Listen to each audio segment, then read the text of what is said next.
श्री गणेशाय नमः।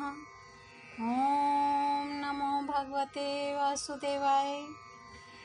श्रीमद् भागवत में द्वितीय स्कंद 8वां अध्याय प्रारंभ करते हैं। राजा परीक्षित के विविध प्रश्न। राजा परीक्षित ने कहा, भगवान, आप वेद वेत्ताओं में श्रेष्ठ हैं। मैं आपसे यह जानना चाहता हूँ कि जब ब्रह्मा जी ने निर्गुण भगवान के गुणों का वर्णन करने के लिए नारद जी को आदेश दिया, तब उन्होंने किन किन को किस रूप में उपदेश किया।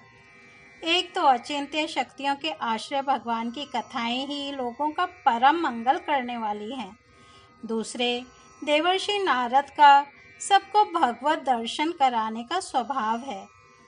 अवश्य ही आप उनकी बातें मुझे सुनाइए। महाभाग्यवान सुखदेव जी, आप मुझे ऐसा उपदेश कीजिए कि मैं अपने आसक्ति रहित मन को सर्वात्मा भगवान श्री कृष्ण में तन्मय करके अपना शरीर छोड़ सकूं। जो लोग उनकी लीलाओं का श्रद्धा के साथ नित्य श्रवण और कथन करते हैं, उनके हृदय में थोड़े ही समय में भगवान प्रकट हो जाते हैं। श्री कृष्ण कान के छिद्रों के द्वारा अपने भक्तों के भावमय हृदय कमल पर जाकर बैठ जाते हैं, और जैसे शरद ऋतु जल का गंधलापन मिटा देती है, वैसे ही वे भक्तों के मनोमल का नाश कर देते हैं। जिसका हृदय शुद्ध हो जाता है, वह श्री कृष्ण के चरण कमलों को एक क्षण के लिए भी नहीं छोड़ता। जैसे मार्ग के समस्त कलेशों से छूटकर घर आया हुआ पथिक अपने घर को नहीं छोड़ता। भगवान, जीव का पंचभूतों के साथ कोई संबंध नहीं है, फिर भी इसका शरीर पंचभूतों से ही बनता है। तो क्या स्वभाव से ही ऐसा होता है, अथवा किसी कारणवश आप इस बात का मर्म पूर्ण रीति से जानते हैं? आपने बतलाया कि भगवान की नाभि से वह कमल प्रकट हुआ जिसमें लोकों की रचना हुई। यह जीव अपने सीमित अवयवों से जैसे परिच्छिन्न है, वैसे ही आपने परमात्मा को भी सीमित अवयवों से परिच्छिन्न सा वर्णन किया। यह क्या बात है? जिनकी कृपा से सर्वभूत में ब्रह्मा जी प्राणियों की सृष्टि करते हैं, जिनके नाभि कमल से पैदा होने पर भी जिनकी कृपा से ही ये उनके रूप का दर्शन कर सके थे, वे संसार की स्थिति, उत्पत्ति और प्रलय के हेतु सर्वांतर्यामी और माया के स्वामी परम पुरुष परमात्मा अपनी माया का त्याग करके किस रूप से शयन करते हैं। पहले आपने बतलाया था कि विराट पुरुष के अंगों से लोक और लोकपालों की रचना हुई, और फिर यह भी बतलाया कि लोक और लोकपालों के रूप में उसके अंगों की कल्पना हुई। इन दोनों बातों का तात्पर्य क्या है? महाकल्प और उनके अंतर्गत अवान्तर कल्प कितने हैं? भूत, भविष्यत और वर्तमान काल का अनुमान किस प्रकार किया जाता है? क्या स्थूल देहाभिमानी जीवों की आयु भी बंधी हुई है? ब्राह्मण श्रेष्ठ, काल की सूक्ष्म गति, त्रुटि आदि और स्थूल गति वर्ष आदि किस प्रकार से जानी जाती है? विविध कर्मों से जीवों की कितनी और कैसी गतियां होती हैं? देव, मनुष्य आदि योनियां सत, रज, तम इन 3 गुणों के फलस्वरूप ही प्राप्त होती हैं।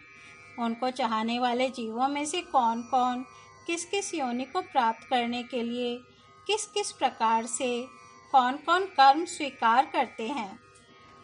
पृथ्वी, पाताल, दिशा, आकाश, ग्रह, नक्षत्र, पर्वत, नदी, समुद्र, द्वीप और उनमें रहने वाले जीवों की उत्पत्ति कैसे होती है?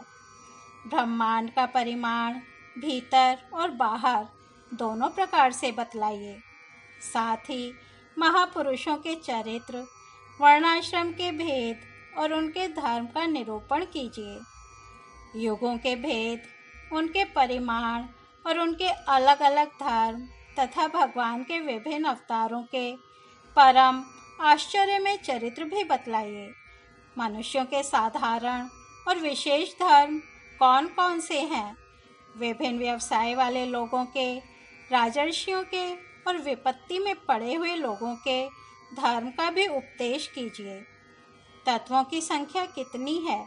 उनके स्वरूप और लक्षण क्या हैं? भगवान की आराधना की और अध्यात्म योग की विधि क्या है? योगेश्वरों को क्या क्या ऐश्वर्य प्राप्त होते हैं तथा अंत में उन्हें कौन सी गति मिलती है? योगियों का लिंग शरीर किस प्रकार भंग होता है? वेद, उपवेद, धर्मशास्त्र, इतिहास और पुराणों का स्वरूप एवं तात्पर्य क्या है? समस्त प्राणियों की उत्पत्ति, स्थिति और प्रलय कैसा होता है? बावली, कुआं खुदवाना आदि स्मार्त, यज्ञ, याग आदि वैदिक एवं काम्य कर्मों की तथा अर्थ, धर्म, काम के साधनों की विधि क्या है? प्रलय के समय जो जीव प्रकृति में लीन रहते हैं, उनकी उत्पत्ति कैसे होती है? पाखंड की उत्पत्ति कैसे होती है?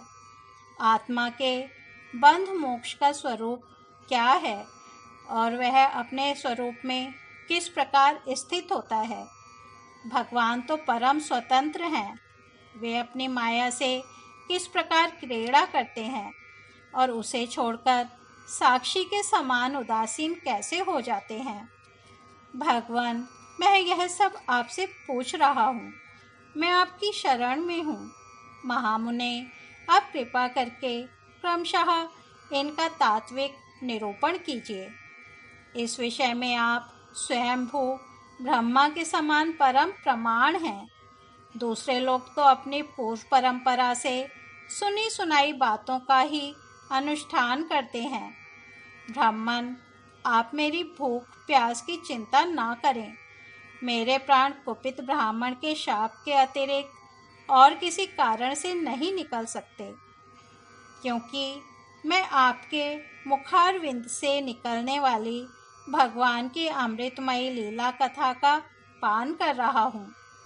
सूत जी कहते हैं, शौनक आदि ऋषियों, जब राजा परीक्षित ने संतों की सभा में भगवान की लीला कथा सुनाने के लिए इस प्रकार प्रार्थना की, तब श्री सुखदेव जी को बड़ी प्रसन्नता हुई। उन्होंने उन्हें वहीं वेद तुल्य श्रीमद् भागवत महापुराण सुनाया, जो ब्राह्मण कल्प के आरंभ में स्वयं भगवान ने ब्रह्मा जी को सुनाया था। पांडुवंश शिरोमणि परीक्षित ने उनसे जो जो प्रश्न किए थे, वे उन सबका उत्तर क्रमशः देने लगे। आज श्रीमद् भागवत में द्वितीय स्कंद 8वां अध्याय समाप्त होता है। कल हम 9वां अध्याय ब्रह्मा जी का भगवतम दर्शन और भगवान के द्वारा उन्हें चतुः श्लोकी भागवत का उपदेश सुनेंगे।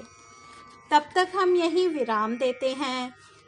हरि ओम तत्सत।